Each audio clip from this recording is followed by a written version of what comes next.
So moving on now into our money. Now, the beautiful thing about money is how interesting it is how everyone has a very different perception about money. You can think money is evil. You can think money, I'm greedy if I've got too much money. But all of these are just belief systems. Again, it's the same thing. Can you see? What is your belief system about money?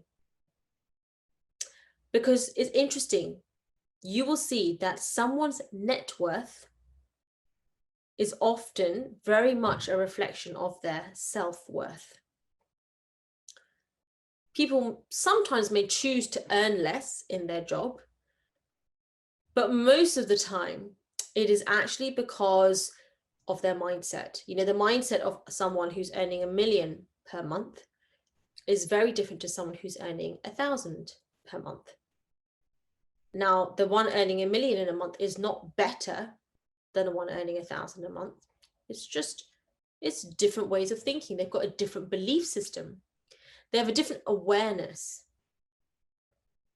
You know, it's a bit like, I don't know if you're going to give away my age here. I'm an 80s baby. So I used to play this game called Super Mario, right?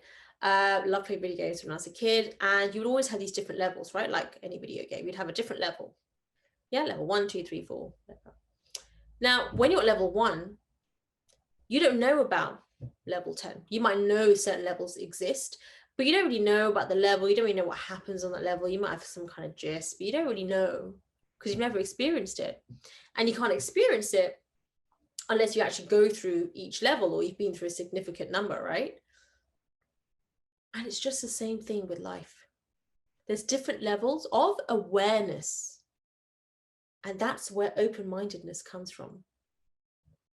You see, open-minded people who have an open mind are aware that there are different levels. They might not know the different levels. They might not really know what happens, but they're open-minded enough to see what these different levels may be and how it can be. People who are closed-minded just don't want to know. So they will just stay with that level, right? It doesn't change. And all of the people that they know and all of the people that they hang around with and all of their acquaintances probably think in a similar way. All right, it's like I said, it's not better, it's not worse. It's not like this person is better than them, but obviously it's a much better way of living, right?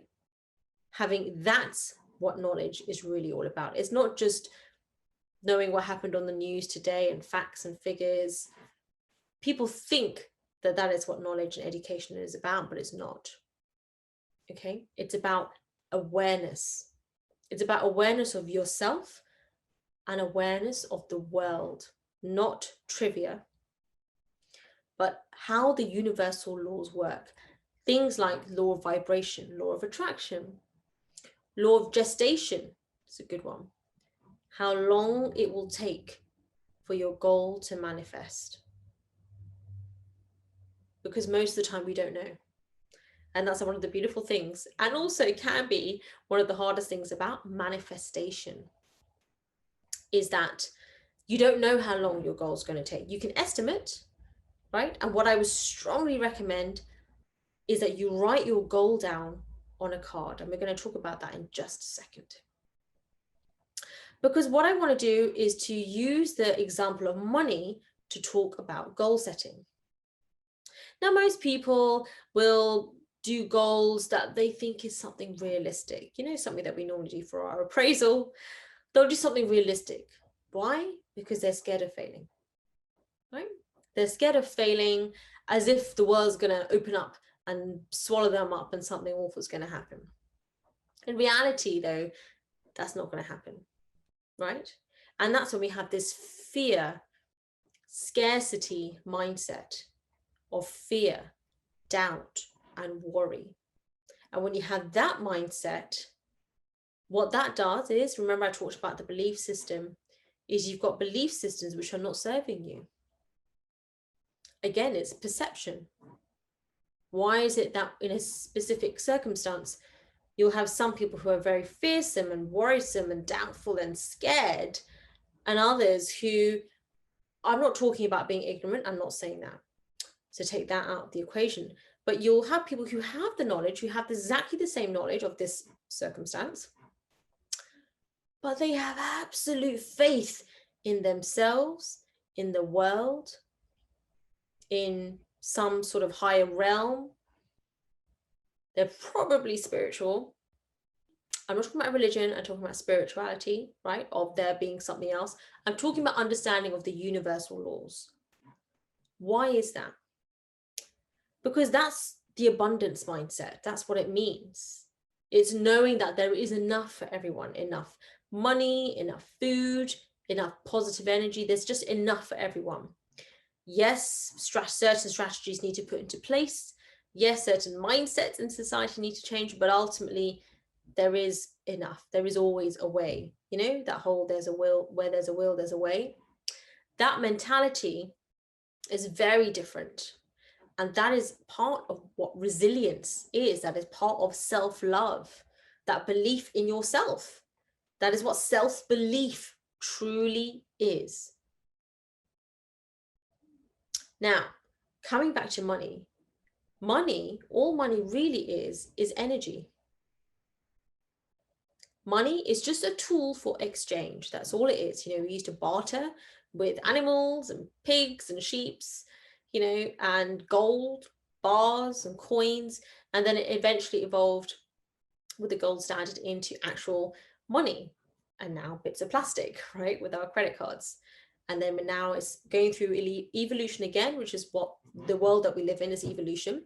And then, you know, digital currency and so on and so forth. It's just all evolution. So all this comes down to is mindset. It's not about the money as such. It's what you can do with the money. This is why money is good, right? Because let's say you want to be a philanthropist and have your beautiful cause or causes that you really want to help. Well, it's much easier if you have money, isn't it? You can make a phenomenal difference with money.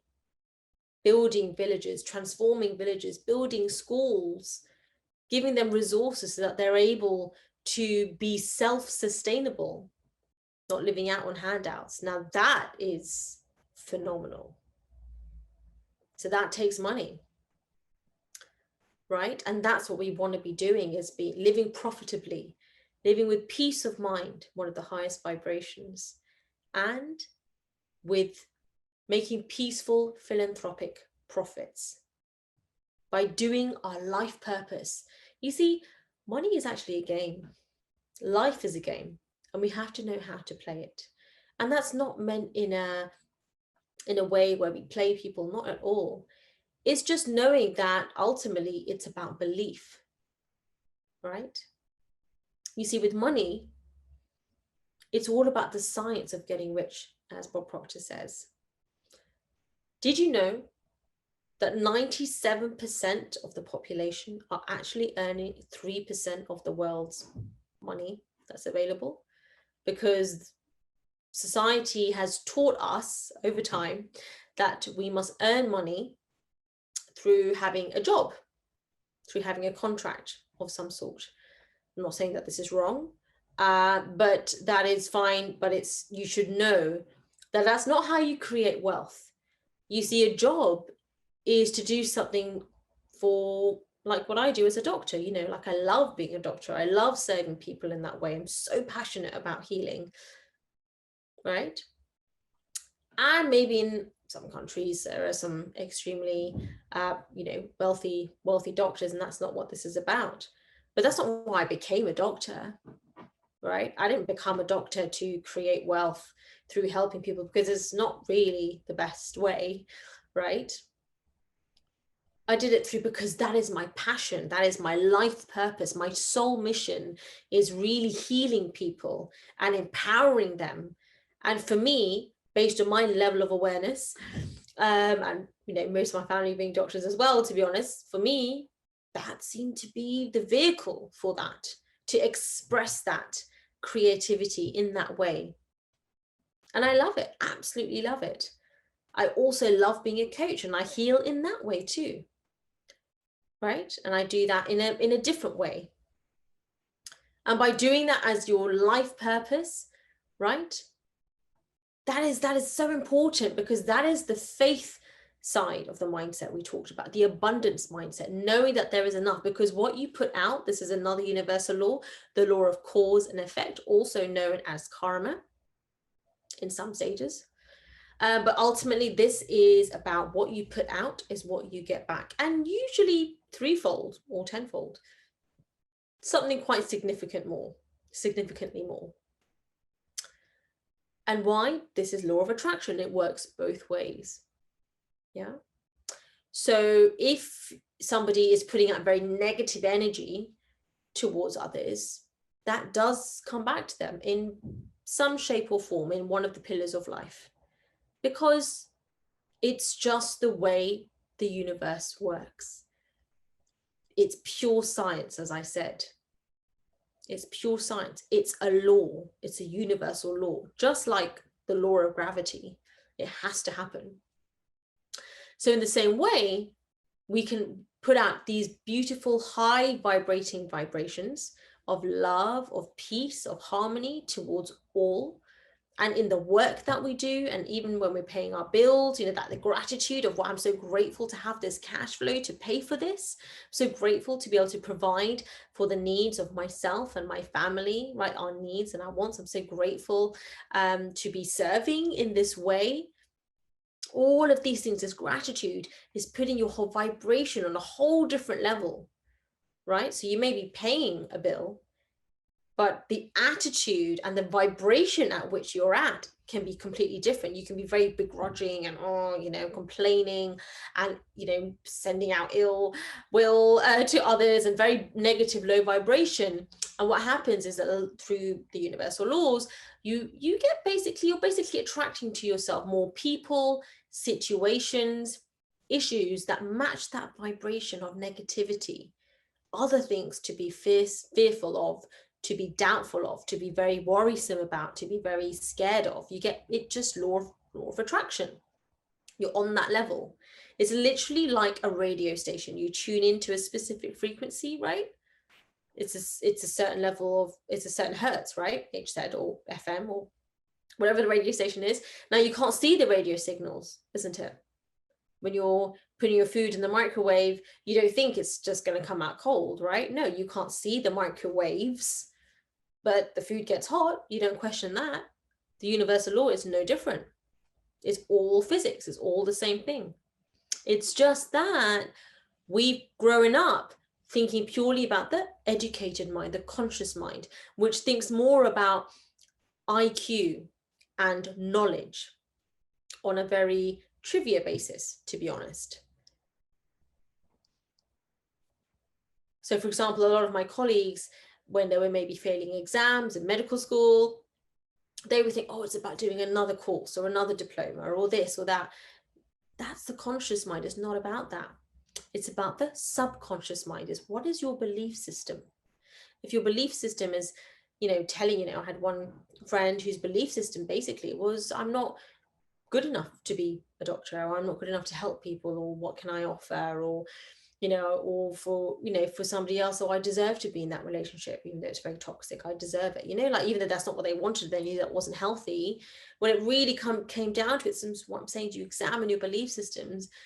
If your subconscious mind is telling you that you're not meant to be earning more than 20,000 a year, then you're not going to ever earn more than 20,000 a year, because it's a mental thermostat. You see, it's set at that specific level. It's a setting.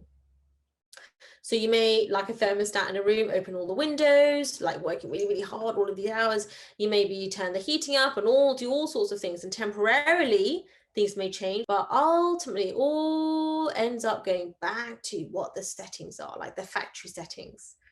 This is actually called Psycho-Cybernetics, based on a book by Dr. Maxwell Maltz. Brilliant book, so definitely get that and read that, Psycho-Cybernetics. I explain this in my book as well, Habits, where we have a kickstart plan over 21 days, and we go deep in this in our masterminds as well. So do follow the links below, and then we can really deep dive this together, because this is really important. But otherwise, do all the exercises that I've mentioned here.